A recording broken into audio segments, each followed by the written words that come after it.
name is Laura Brady, and I will be doing my chapter presentation on Chapter 29, Power, Politics, and Critical Race Pedagogy, a Critical Race Analysis of Black Male Teachers' Pedagogy, by Marvin Lin and Michael E. Jennings. Dr. Marvin Lin is an education leader, scholar, and cultural critic. He currently serves as professor and dean of the College of Education at Portland State University. He has published several well-respected academic journals in the field of critical race studies in education. Dr. Michael E. Jennings currently serves as the inaugural Chief Diversity Officer at Furman University in Greenville, South Carolina. He is also a professor in the College of Education at Furman, where his research focuses on cultural and racial diversity, as well as critical race theory.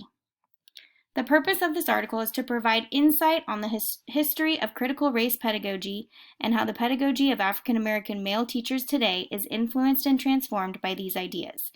This article examines the foundations of critical pedagogy within critical theory and how it has affected the pedagogical practices of female teachers of African American descent.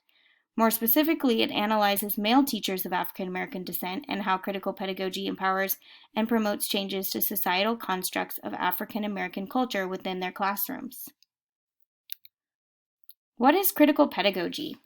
To better understand this concept, it's important to understand critical pedagogy and critical pedagogues. To summarize, critical pedagogy is the educational practice of critiquing society in relation to issues of power and oppression and working towards the positive transformation of society. Critical pedagogues are teachers who want to empower students by viewing them as producers of knowledge with the ability to transform oppressive social and cultural structures. The first part of the article looks at the research of female African American teachers and how they openly teach with a stance against racism, sexism, and classism. They teach in a mothering way to provide safety and security to children in need of love and protection. They feel a responsibility to nurture and shape these students to ensure the survival of the community. They feel a love and commitment to the communities in which they teach. The next part of the article looks at how the pedagogical practices of African American female teachers influence the practices of African American male teachers in the same communities.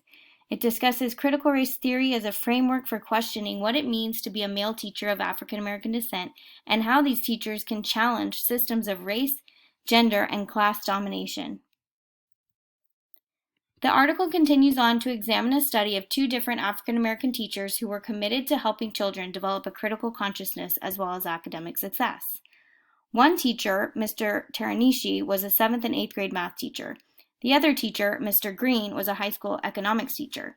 You learn that both teachers had tumultuous childhoods. Mr. Teranishi was bullied and beat by gang members, which forced him to change schools multiple times. As a new teacher at his school, serving in a similar community, he was forced to share a classroom with 2 other teachers. He accepted this working environment and committed to his job. He treated his students with care and concern. He was compassionate to the emotional needs that the students brought to the classroom because he experienced similar issues as a young child. Mr. Green, on the other hand, came from a business background and taught the economics elective to juniors and seniors. His students learned the basics of starting a business, how to manage a budget, and how to design marketing strategies. His students reflected on how they utilize money in their own lives and the steps they can take to be financially responsible adults. Both Mr. Teranishi and Mr. Green used their students' lives as a foundation on which to build and teach curriculum so that the students could connect and apply the knowledge to their own lived experiences. These two teachers demonstrate that the pedagogical practices of African American male teachers who express compassion for the African American students they teach are reminiscent of the pedagogies and practices of Black feminist teachers and critical pedagogues. In conclusion, the author states that one of the consistent findings after looking at the narratives of these critical race teachers is that they use their classrooms as a space to promote community healing. After reading this article, I was able to gain insight on the African American male teacher perspective. I learned that truly understanding the community that you teach will allow you to teach with empathy and compassion. I always strive to build relationships with all students no matter what their background is or where they come from. Moving forward, I think that I need to delve deeper into understanding what trauma or experiences a student has brought with them into my classroom in order to best meet their individual needs and to also teach from a place of empathy and equity. That concludes my presentation.